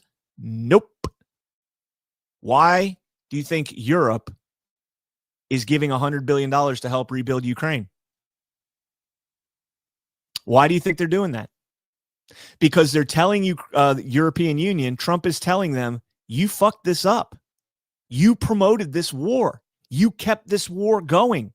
You're just as guilty as the Russians. You're just as guilty as the Ukrainians. You kept this up. And so now you got to contribute to the reconstruction as well. I love that. I love that. All right. Number 15, a joint American-Russian working group on security issues will be established to ensure compliance with all provisions of this agreement. 16, Russia will enshrine in law a non-aggression policy towards Europe and Ukraine. Love that. Let's get rid of this Baba Yaga, as they call it in John Wick, the Russian boogeyman. Baba Yaga, I think that's what they call it. My Russian's probably terrible. Number 17, the United States and Russia will agree to extend the validity of treaties on the non-proliferation and control of nuclear weapons, including the START Treaty, which was due to expire in February. It's not lost on me that nuclear non-proliferation is number 17 on this list. That's not lost on me. Number 18, I love that, by the way. Ukraine agrees to be a non-nuclear state. Hell yeah. The Zaporizhzhia, number 19, the Zaporizhzhia nuclear power plant will be under supervision of the International Atomic Energy Administration, and electricity produced will be distributed equally between Russia and Ukraine. Let's go. Number 20, both countries are let me try this again. Both countries undertake to implement educational, that's written so terribly, to implement educational programs in schools and society aimed at promoting understanding and tolerance of different cultures and eliminating racism and prejudice. The DEI bullet point, number 20, DEI, right there. That's what they call it. Transgender for everyone. Yeah. I'm just kidding. Both about the last part. That's not in the bill or in the proposal. Both countries will abolish all discriminatory measures and guarantee the rights of Ukrainian and Russian media and education. Just take that part out. Just guarantee the rights of Ukrainians and Russians. Take the media and education out, because media is CIA, education is CIA, and we will eventually infiltrate that. All Nazi ideology and activities must be rejected and prohibited. All right. Number 21, Crimea, Luhansk, and Donetsk will be recognized as de facto Russian, including by the United States. That's big. That is huge. That's the one. That's one that Zelensky is going to push back on. And tough shit. You're not getting it. Kherson and Zaporizhia will be frozen along the lines of contact, which will mean de facto recognition along the current line. Russia will relinquish other agreed territories it controls outside of the 5 regions. Ukraine will forces will withdraw from the part of the Donetsk Oblast that they currently control. It will be considered a demilitarized neutral buffer zone. Internationally, it will be recognized as Russian Federation territory. However, Russian forces will not enter the demilitarized zone. The Russian Federation and Ukraine undertake to not to change these arrangements by force. Russia will not prevent Ukraine from using the Dnieper River. I think that's how you say it, Dnieper River, for commercial activities, and will allow the free transport of grain across the Black Sea. A humanitarian committee will be established to resolve outstanding issues, including prisoner exchange, et cetera, et cetera. Ukraine will hold an election in 100 days. That's a big one. It's a big one. Zelensky canceled the elections not too long ago, and this is a big one. Number 26, all parties involved in this conflict will receive full amnesty and agree not to make any claims or consider any complaints. Number 27, this agreement will be legally binding. Its implementation will be monitored and guaranteed by the Peace Council, headed by President Donald J. Trump. Sanctions will be imposed for violations. Once all parties agree, the ceasefire will immediately take place. Thank you for your attention to this matter. It's a pretty good deal. It's a pretty good deal. Now, there was one thing. Let me point this out. So if you go back to the Axios article right here, all right, and you zoom out like I'm about to do right now. Let's zoom out. It cites that the plan was drafted by Steve Witkoff with input from Rubio and Jared Kushner. And it says Witkoff also consulted with Russian envoy Kirill Dmitriev. That's the guy from Russia, special envoy to President Putin, who has been making some pretty base claims, some Q references, all sorts of stuff like that. Dmitriev told Axios that he is optimistic about it because, unlike past efforts, quote, we feel the Russian position is really being heard. Putin has not publicly endorsed the plan. He has now. Putin has now endorsed the plan. We're going to play that clip here in a second. But so Dmitriev worked closely with Witkoff on this deal. And then he had this to share on X. Make it big again. A key point from a senior U.S. official, per the Wall Street Journal, on the version of Trump's peace plan that Ukraine published. It says here, a senior U.S. official said that Ukraine significantly changed one of the 28 points in the version that appeared online. In an apparent move to expose alleged corruption, the draft had called for an audit of all international aid Ukraine had received. The language was changed to say all parties will receive full amnesty for their actions during the war. I don't like that one bit. That is taking away all of the accountability for the billions of dollars that U.S. taxpayers sent over to Ukraine. It's gone. It's gone. And I think this is really important that this be included because there's a lot of us, myself, Peter Berniger, the team investigating Act Blue smurfing and WinRed smurfing, the FTX scandal. There's a lot of money that went over to Ukraine that I think made its way back to the United States in some form or fashion. And to pass that off without any accountability for auditing that money and seeing where that money came from, that's unacceptable. That is the one thing that we, the people, almost got in this proposal was taken out. There's nothing in that proposal that is directly beneficial to us as citizens. This is accountability for what they did is beneficial directly to us. And they took it out. I don't like that. Okay. Here's Vladimir Putin. And it's obviously in Russian, so I'll try and read along. Let me turn it down a little bit so you hear me, not him. All right, so he says, we see that after the negotiations in Alaska, there is a certain pause on the American side, and we know that this is due to Ukraine's de facto rejection of the peace settlement plan proposed by President Trump. I believe that this is why a new version of that plan has appeared, which is essentially a modernized 28-point plan. We have this text. We received it through the available channels of cooperation with the American administration. I believe that it can be also be used as the basis for a final peace settlement. Okay, so Putin is saying it can be used as a basis for a final peace settlement. What do you guys want to bet that the one thing that Putin calls for is that EU membership? Anyone want to take that bet? We'll see. All right. Where do we want to go next? We can talk briefly about this story from the Blaze here on the J6 pipe bomber. Essentially, Steve Baker discovered that when the Capitol police officers were called to the scene for a pipe bomb, when they were called to the scene for a pipe bomb, they acted very mysteriously in how they canvassed the area in searching for a pipe bomb. So they didn't get a call directly where the pipe bomb was, but they were told they discovered the one at the RNC. All right. The second one was planted at the DNC. But when the two cops got there, they walked all the way around the building, the DNC, all the way around the Congressional Black Caucus Institute, stopped at one bush, looked under it.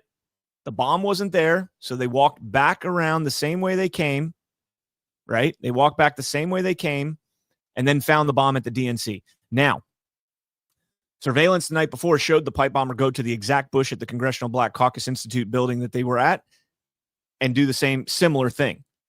There's speculation that they planted the bomb at the CBCI and then changed their mind and moved it to the DNC. Did the Capitol police officers know where the bomb was likely going to be planted? And that's why they kind of went there first, but they did so in kind of a roundabout way. I'll show you the map right here. This is the map that outlines how they walked. And you can see here up in the top right-hand corner, let me zoom in a little bit more for you guys. Here in the top right-hand corner is where they started. They walked across the street, as Alpha pointed out in sit rep. You know how you know they're Capitol cops? Because they used a crosswalk instead of just walking across the street. Yeah. So they walk across the street. They walk all the way around the DNC complex, or this complex right here, all the way around it, all the way under the tracks, then walk all the way down here. They stop at this bush. Now, remember, if this is the primary place they thought it was, they could have just walked this way instead of going all the way around. But they came here. They look. It's not there. And so then they backtrack the same way they came. Now, here's the problem. Here's the problem that I have. And this, I don't think this was discussed in the article. It might have been. But if you didn't find it here and you already walked this whole path and you were searching the whole time that you were walking this path because you're looking for a bomb, why would you go back the same exact path that you went? Why would you not go around the back side of the building and check this side of the building or on this side of the tracks around here? Why would you go the same exact route? Because you knew that it was going to be in one of two places, at the CBCI building or right here at the DNC. You knew. That's my opinion. That's why they didn't do that. So that's the story. That's the story. Let's go ahead and get another sponsor in here, if you guys don't mind, if you would be so kind. Let's go ahead and check out. There we go. Here we go. I'm working. Hey guys, have you tried 1775 coffee yet? Well, now is your chance. The 1775 starter kit has just dropped with only 1,000 units available. You're getting the bold dark roast that hits hard, the smooth medium roast, and the Vitality mushroom coffee for clean energy and laser focus with no crash. All single origin, small batch, toxin free, and mold free. Plus, you're also getting a gold spoon clip because freedom is not scooped with a plastic scoop. A frother strong enough to stir up your coffee and your mother-in-law's opinions. And a black 1775 tumbler. $170 worth of coffee and gear, yours for just $99. This is for the ones who've been hearing about and watching 1775 blow up on Rumble, wondering if it's worth it. Spoiler alert, it is. Go to 1775coffee.com/studio and grab your starter kit before they're all gone. Bold beans, clean fuel, and a morning routine that stands for something just like Rumble does. All right, check that out. 1775 coffee. Let's get into this story here. So this was a story that had a lot of conservatives on social media going after the Trump administration, mainly the DOJ, saying that Trump appointed incompetent people and that they're botching the handling of the James Comey indictment. And I couldn't disagree more. I could not disagree more. So Fox News puts this article out. Justice Department mishandled the grand jury indictment against James Comey and asked if interim U.S. Attorney Lindsay Halligan acted at the behest of President Donald Trump. Judge Michael Nachmanoff found that Halligan signed an indictment alleging 2 charges against Comey, but that document was never presented to the full grand jury, a revelation that could imperil the case if Nachmanoff decides it is enough to delegitimize the indictment. Halligan confirmed that she presented a prior indictment that showed 3 charges against Comey to the grand jury. The jurors rejected one of those charges, and Halligan later signed a second indictment, leaving off that charge. Tyler Lemons, the federal prosecutor who argued on behalf of the DOJ, said the indictments were identical and that the second one was created as soon as the grand jury proceedings concluded and merely excised the one charge that the grand jury rejected. Nachmanoff did not make any decisions about the validity of the indictment from the bench and instead ordered more briefings on the matter. It says that Nachmanoff asked Dreeben if Halligan was a quote-unquote puppet or a quote-unquote stalking horse who was doing Trump's bidding. Dreeben responded that he would not use those words, but that his team believed Halligan was operating at the direction of Trump. Well, newsflash, the DOJ operates at the direction of the president. Like he can direct them to open investigations and look into prosecutions. Joe Biden certainly did it to Trump, to his political opponents. But that's not the point. The point here is that you have 2 major issues with this judge. First and foremost, he doesn't know the law. He doesn't know the law. I'm not a lawyer, so I can't comment. By the way, going back to that senator and seditious conspiracy video, I have to qualify what I'm about to say by telling you guys I'm not a lawyer, so this is not legal advice and whatever. I have to qualify that. But the senators can tell 18 and 19 and 20-year-olds in the military, hey, you guys can interpret complex military law and determine whether or not that's a violation of the Constitution. How many 18-year-olds these days you think have read the Constitution? Not many. Not many. So you have senators telling 18-year-olds that they can interpret the law and disobey a direct order from the President of the United States or their chain of command. But I, reading this article, have to explain why a judge doesn't know the law, but I have to qualify myself by saying that I'm not a lawyer. But I can read law books, and I can read decisions, and I can read cases like I do, like for fun. I know it's kind of weird. Should get a hobby, right? Let's jump over here to the Justice Manual, Criminal Resource Manual, amendments of indictments. The general rule is that indictments cannot be amended in substance. However, they can be amended if you don't change the facts. It says if the indictment could be changed by the court or by the prosecutor, then it would no longer be the indictment returned by the grand jury. Indeed, in Russell v. United States, the court pointed out that a consequence of amending the indictment is that the defendant, quote, could then be convicted on the basis of facts not found and perhaps not even presented to a grand jury which indicted him. Only problem is they didn't change any of the facts. They took facts out. They took charges out. They reduced the liability on which Comey was facing. They did not change anything else in that other than removing the indictment. So none of that applies.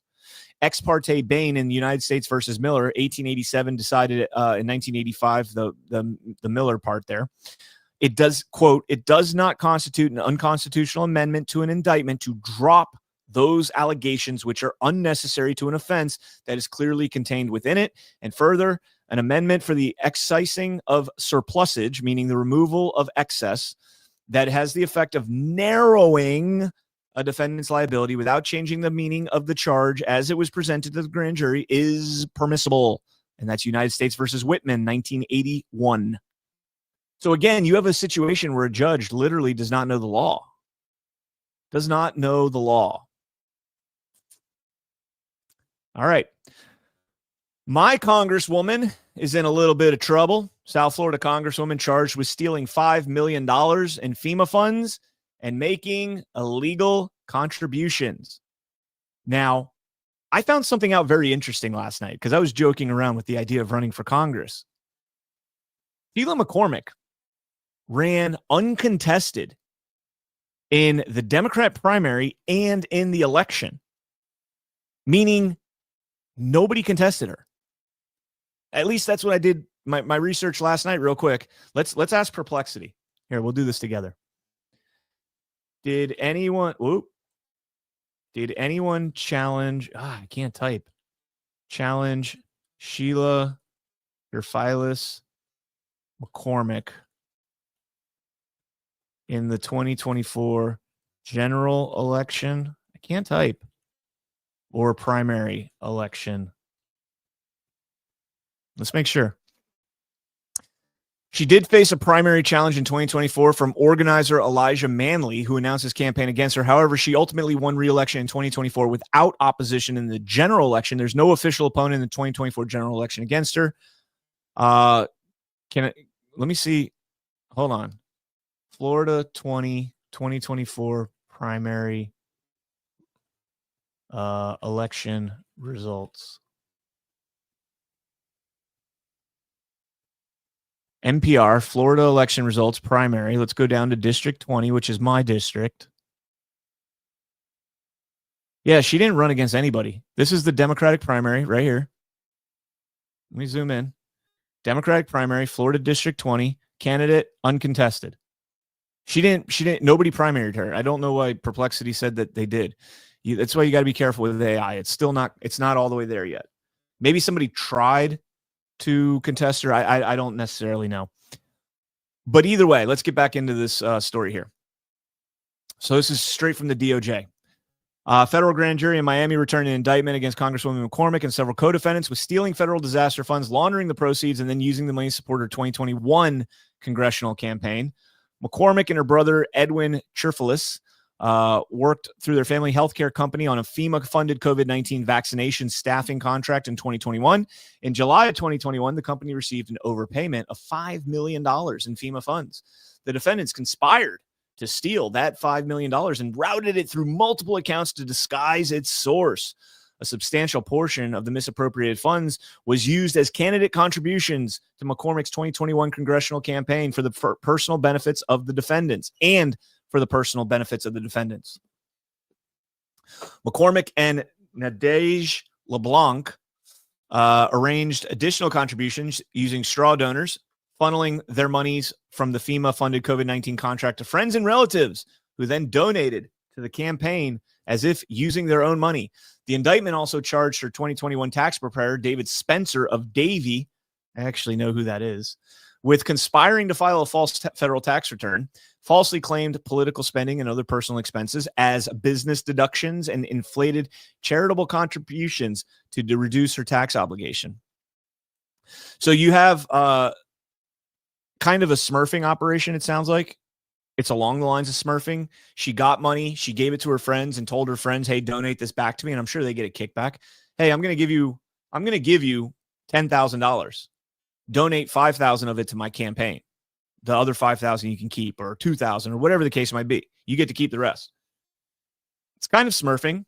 Now, the one thing I wonder, how did they find this? When did this investigation open, and how did they find this? And was it related to the Act Blue smurfing investigations? Did this get brought up and picked up as they're going through the Act Blue investigation? And we know there's ongoing investigations into Act Blue. I'm kind of wondering if that goes hand in hand. All right, let's go ahead and listen to this clip here. We got President Trump meeting with Zohran Mamdani in the Oval Office. And I got to say, guys, my opinion of Mamdani has changed a little bit. Not much. Has changed a little bit. And that's because of the confidence that President Trump is showing during this talk. This is 4 minutes long, so let's listen to the whole thing. Just had a great meeting, a really good, very productive meeting. We have one thing in common. We want this city of ours that we love to do very well. And I wanted to congratulate the mayor. He really ran an incredible race against a lot of smart people. starting with the early primaries against some very tough people, very smart people. And he beat them easily. And I congratulated him. And we talked about some things in very strong common, like housing and getting housing built, and food and prices, and the price of oil is coming way down. Anything I do is going to be good for New York. If I can get prices down, it's good for New York. And we've got them down, way down from last year. We have, as you know, I've been saying to a lot of people, Walmart said that Thanksgiving this year is exactly 25% less than last year. So that's good for New York, good for everybody.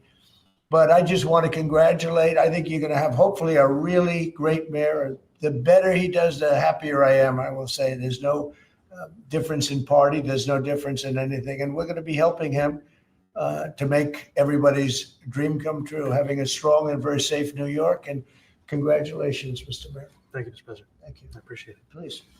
I appreciated the meeting with the president. And as he said, it was a productive meeting focused on a place of shared admiration and love, which is New York City, and the need to deliver affordability to New Yorkers, the 8.5 million people who call our city their home, who are struggling to afford life in the most expensive city in the United States of America. We spoke about rent, we spoke about groceries, we spoke about utilities, we spoke about the different ways in which people are being pushed out. And I appreciated the time with the president. I appreciated the conversation. I look forward to working together to deliver that affordability for New Yorkers. Thank you very much. Any questions, please? President Trump, Stephen Nelson from the New York Post. I've got a question for you and then also one for the mayor-elect. For you, you referred to Mr. Mamdani as a communist. Could you describe why you feel that way? And also, will you do anything to stop him from arresting Prime Minister Netanyahu if he visits New York? Well, we didn't discuss your second part of the question. And on your first part, I mean, he's got views that are a little out there, but who knows? I mean, we're going to see what works, or he's going to change also. We all change. I changed a lot from when I first came to office. It's now quite a while ago. It's quite a while. My first term was great. We had the greatest economy in the history of our country. We're doing even better now. We're doing much better now than we did even the first term. And I can tell you some of my views have changed. And we had discussions on some things. I'm not going to discuss what they were, but that I feel very confident that he can do a very good job. I think he is going to surprise some conservative people, actually. And some very liberal people, he won't surprise them because they already like him. And Mr. Mamdani, it sounds like you had a productive discussion, but just days ago, you referred to President Trump as a despot who had betrayed the country. You said you'd be his worst nightmare and accused him of having a fascist agenda. Are you planning to retract any of these remarks in order to improve your relationship? I think both President Trump and I, we are very clear about our positions and our views. And what I really appreciate about the president is that the meeting that we had focused not on places of disagreement, which there are many, and also focused on the shared purpose that we have in serving New Yorkers. And frankly, that is something that could transform the lives of the 8.5 million people who are currently struggling under a cost of living crisis, with 1 in 4 living in poverty. And the meeting came back again and again to what it could look like to lift those New Yorkers out of struggle and start to deliver them a city that they could do more than just struggle to afford it, but actually start to live in it. And I've been called much worse than a despot, so it's not that insulting. Maybe I think he'll change his mind after we get to working together. Yes, please. All right. So, I mean, that's encouraging. That's encouraging. I do want to play this clip right here because I thought this was hilarious. This one didn't make it into that 4-minute segment. Are you affirming that you think President Trump is a fascist? I've spoken about... That's okay. You can just say yes. Okay. That's easier. It's easier than explaining it. I don't mind. Are you affirming that you think President Trump is a fascist? I've spoken about... That's okay. You can just say yes. Okay. It's easier. It's easier than explaining it. I don't mind. That is classic Trump. That is classic Trump. They're trying to take a shot. They're trying to make Mamdani uncomfortable. And what does Trump do? Trump makes Mamdani feel comfortable again. It's okay. You can call me a fascist, dude. I'm not taking offense to this. It's a game. We're playing a game. We're playing a game. I'm not offended by it. Call me a fascist. They're trying to get a gotcha moment, right? Sow divide between them. Mamdani doesn't know what to do. A news reporter just asked me if the president of the United States is a fascist, and I'm standing right next to the president of the United States. What do I do? And Trump's like, bro, it's good. It's good. Just call me a fascist. I don't care. As long as we can work together, call me a fascist. I love it, man. That was one of my favorite moments from this week, was that moment right there. We got another clip here about deporting illegals from New York. Have differences when it comes to ICE agents Right. in New York City. Mr. Mamdani, you call ICE a rogue government entity. I wonder how you reconcile your differences on both of those issues. Well, I think we're going to work them out. And I think that if we have known murderers and known drug dealers and some very bad people, we want to get them out. And the mayor wants to have peace. We've discussed this at great length, actually, maybe more than anything else. He wants to have a safe New York. Ultimately, a safe New York is going to be a great New York. If it's not safe, no matter how well we do with pricing and with anything else, we can talk about anything you want. If you don't have safe streets, it's not going to be a success. So we're going to work together. We're going to make sure that if there are horrible people there, we want to get them out. I think he wants to get them out, maybe more than I do. So we'll work together. We discussed it at great length. Yes, please. So again, President Trump has this uncanny ability to talk to people, right? You go back to the Bill Maher interview, right? Bill Maher, typically critical of President Trump, whatever. And then Bill Maher goes and meets with him in private, has dinner with him, and he comes away and he says, what you see of President Trump in the public is not who this man is. This man is genuinely compassionate. He's a good man. He's smart. He's a listener. He listens to you. He asks questions. He's a different person. Mamdani has now seen that. They had a private meeting, the two of them together. And Mamdani was probably expecting to go in there and have some stern son of a bitch talking down on him, belittling him, ridiculing him, being passive aggressive, whatever the case may be. And I'll bet you anything, President Trump went in there and he's like, hey, what can I do to help you in New York City? What do you need? What do you need? Oh, okay. Well, how can we work together to get these people, these illegal immigrants out that are doing harm to your city and benefit your own people, the people of New York City? I guarantee you that's what happened. Because you look at Mamdani here, and this is the guy who, just a month ago was saying he's going to be Donald Trump's worst enemy. And now he's standing right next to him as mayor-elect. The first trip he took after winning the election to the White House, which brings me to my next point. Now, I'm not saying Mamdani's politics are good, that we should love Mamdani's democratic socialism or whatever the hell he's calling it. But let's see what he actually does versus what he said during his campaign. President Trump is willing to give him the time and the benefit of the doubt here. I am too. Now, again, that doesn't mean I'm going to jump on with every policy that he puts out there. I'm probably not, in fact. But the same way we were talking about Marjorie Taylor Greene in the beginning being a populist, and this is something that I've talked about a lot, and apparently I got this from Gordon. I did not know that I got this from Gordon. I thought this came from Bannon, actually, but Gordon wrote an article a long time ago, Ghost to Base Patrick Henry, on Badlands Substack about horseshoe theory. And that's this theory that a horseshoe is the actual shape of kind of our political ideologies, right? And as the horseshoe bends all the way around, you have at the bottom of the horseshoe the populist right. At the other end of the horseshoe, you have the populist left. Up at the middle, you have the establishment Democrats, establishment Republicans, and those people are aligned with each other more so than they are aligned with the populist left and the populist right. And that's why people like me push back against the Lindsey Grahams and the Mitch McConnells and the John Thunes and the Tom Tillises and all the other establishment sons of bitches that have been squatting in Congress for decades now. The left does the same thing.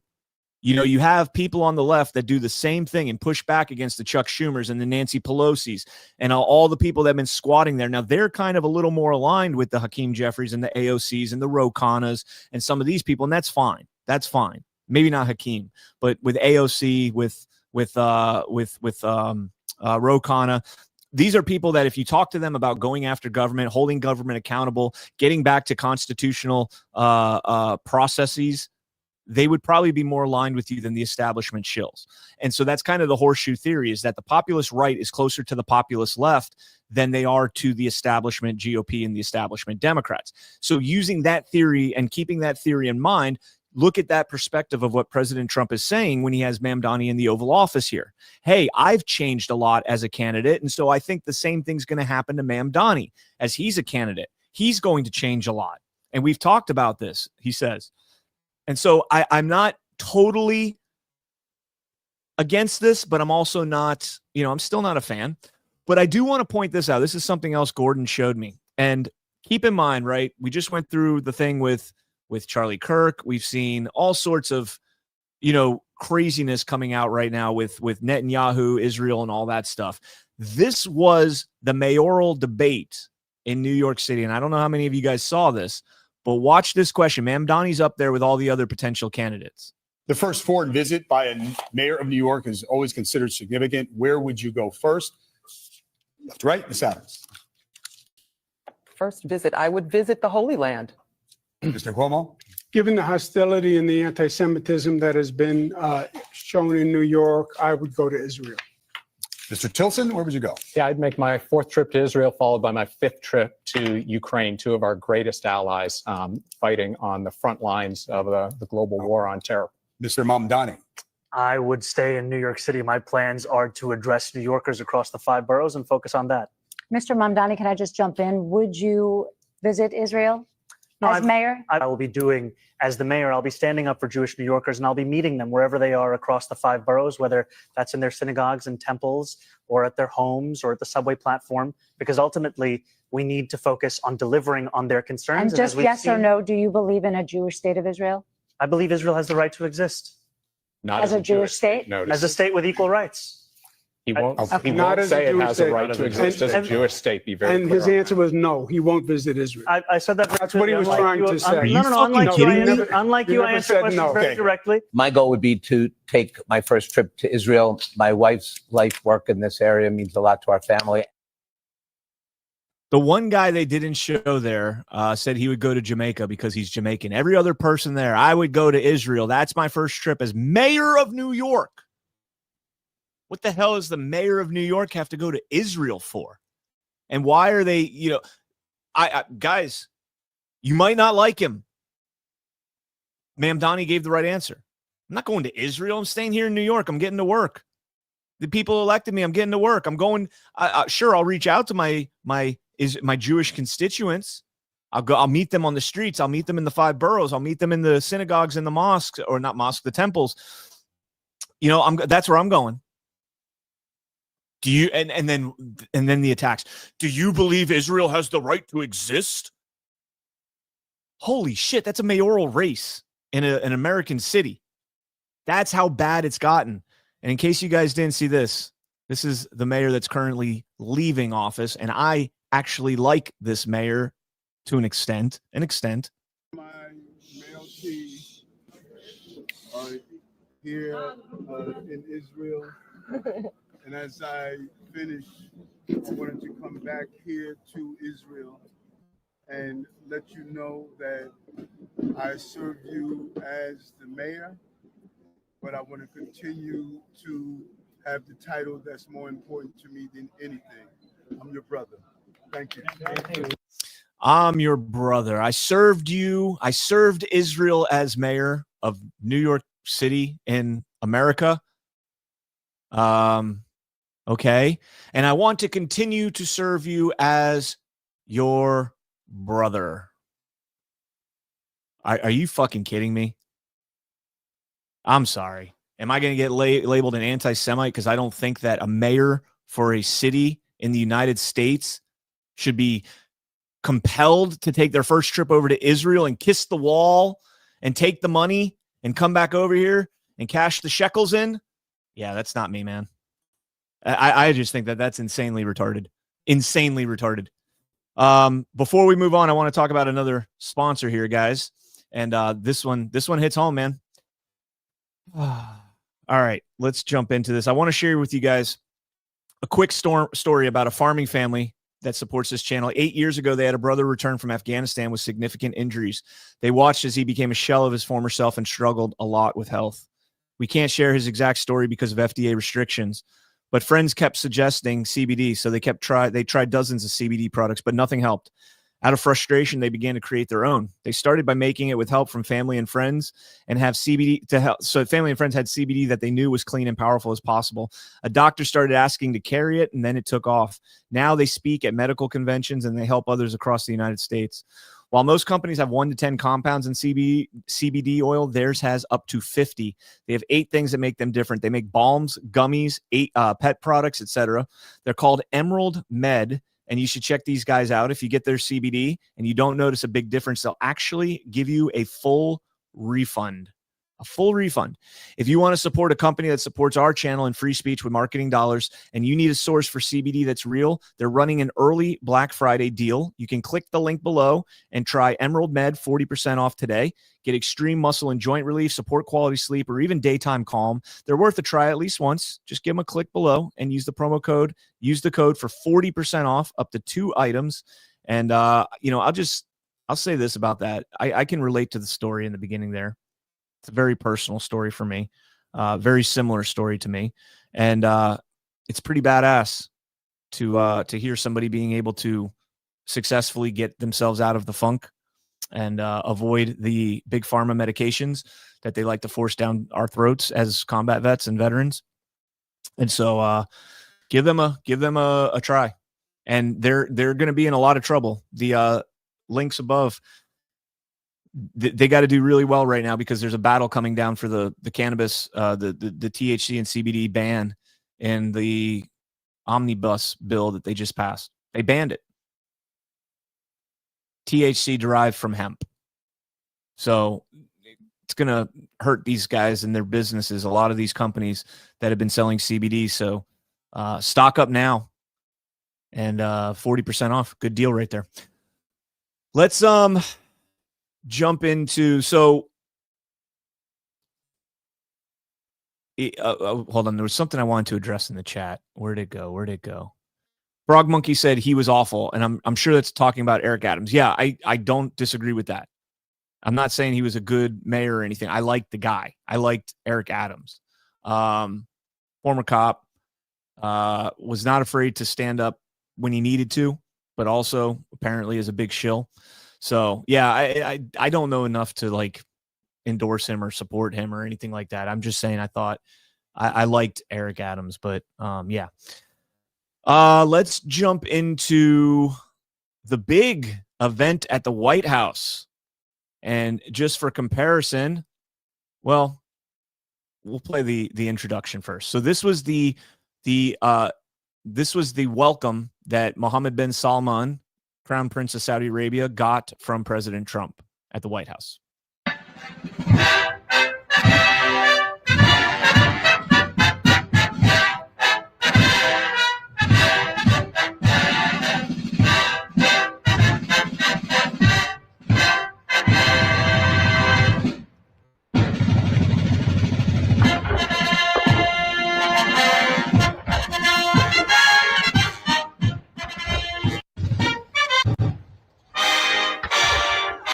Okay, so somebody had told me, and I think they're actually right, that these were Arabians, not Percherons. Because when I first watched it in real time, I thought it was I thought they were Percherons. They're huge. They're pretty big for like that one right there. That one right there looks like a Percheron. That one right there. But it probably is an Arabian. Kind of hard. It's a little pixelated, so it's a little difficult to tell. But I think you're probably right. They're Arabians. And that would make sense, given the Saudi crown prince. And here he is arriving. Okay, so that's one video. I want to show you guys real quick. This is another video here. This is the F-35 flyover. F-35s accompanied by F-15s.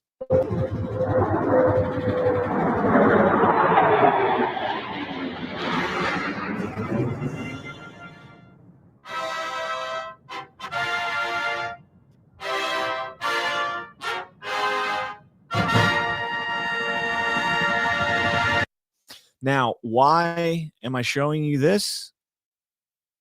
Because President Trump, time after time after time after time, gets labeled as Netanyahu's bitch, as an IDF Israeli government simp. Is he? Is he? This was Netanyahu's welcome at the White House in September, late September. I guess this is it right now. Is this Netanyahu?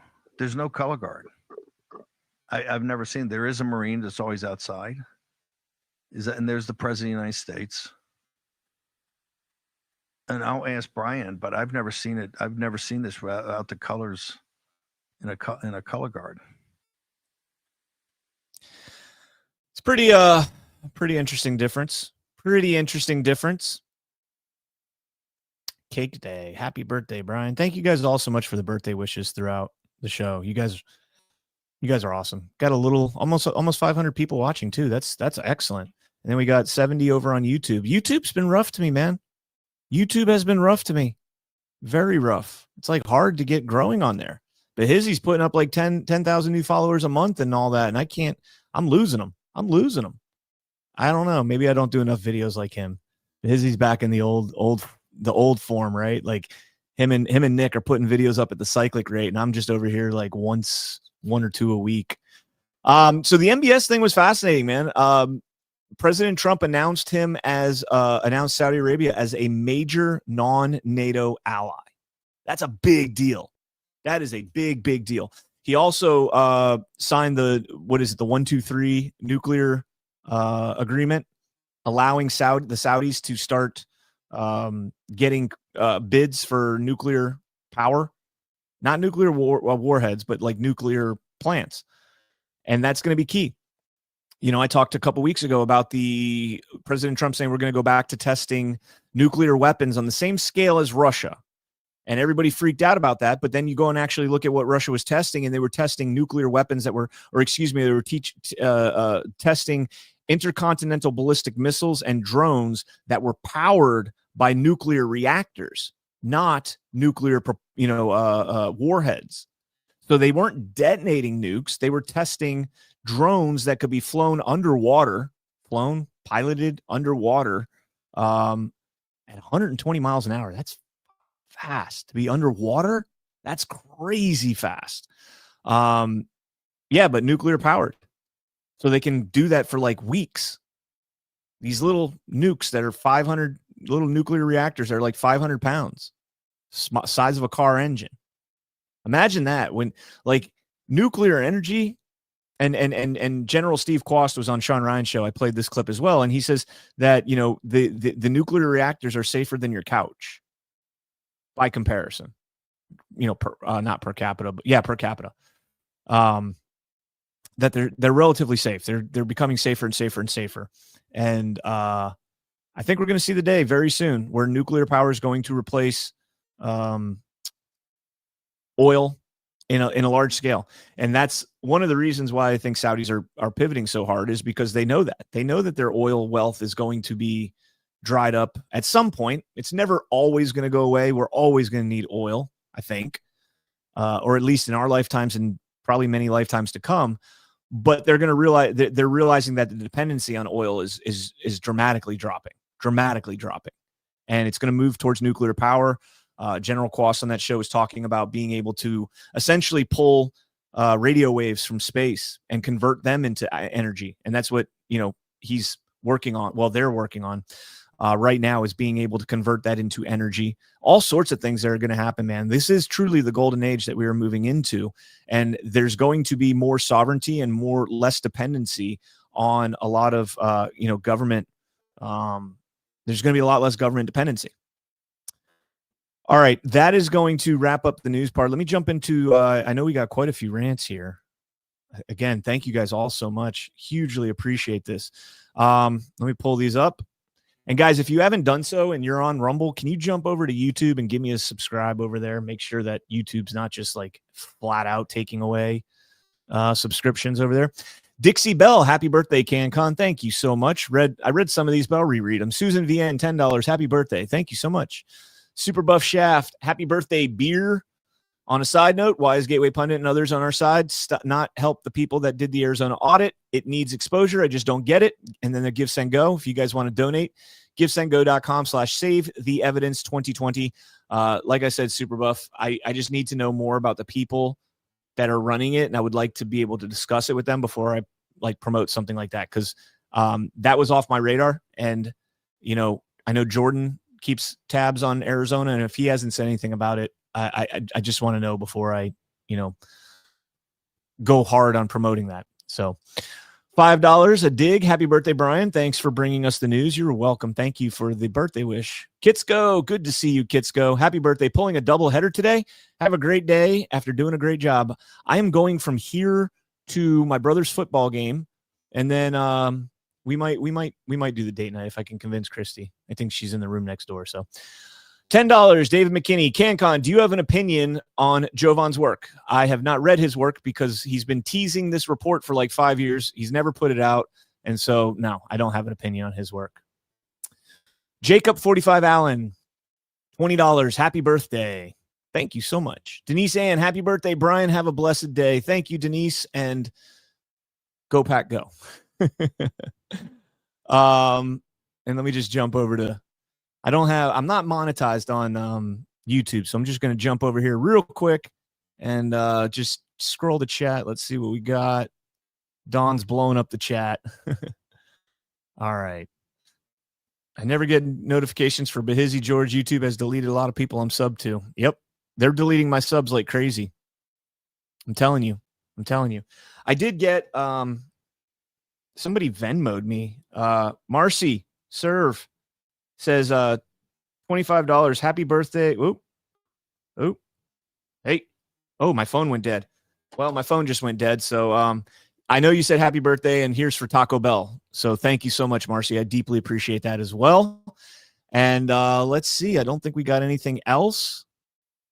So yeah, that'll do it. I'm going to watch my brother's football game and enjoy the rest of my birthday. I will probably see you guys this evening, but in case I don't, yeah, thank you guys all so much for being here. Trumpet, good to see you. Happy birthday, CanCon. I really like your take on Ma'am Donnie being an extreme that somehow comes full circle. I think it could happen. Wouldn't that be awesome if, because that would expose the mainstream narratives that were deployed against Ma'am Donnie. Everybody was melting down over this, and there's a lot of reasons that I can explain or that I can see why the mainstream media would push back on him so hard. I get it. That moment in that debate right there. Think about Charlie Kirk. When Charlie Kirk, the texts come out that I just lost $2 million from an Israeli supporter. I'm questioning, why can't you question Israel? He asked Ben Shapiro. Ben Shapiro gave him like the side eye, like, why can't you do those kinds of things? Why can't I question what happened on October 7th? Why? It's just, and then he gets shot in the neck, and who knows what the hell happened? But there's no question the first person to report on his death, or the first outlet, was Jerusalem Post. First ones to report on it. To be fair, I was the first one. As soon as I saw the video, I said, rest in peace, Charlie Kirk. What a tragic day. He's been assassinated. Because I knew right away when I saw that he was dead. There's no coming back from that.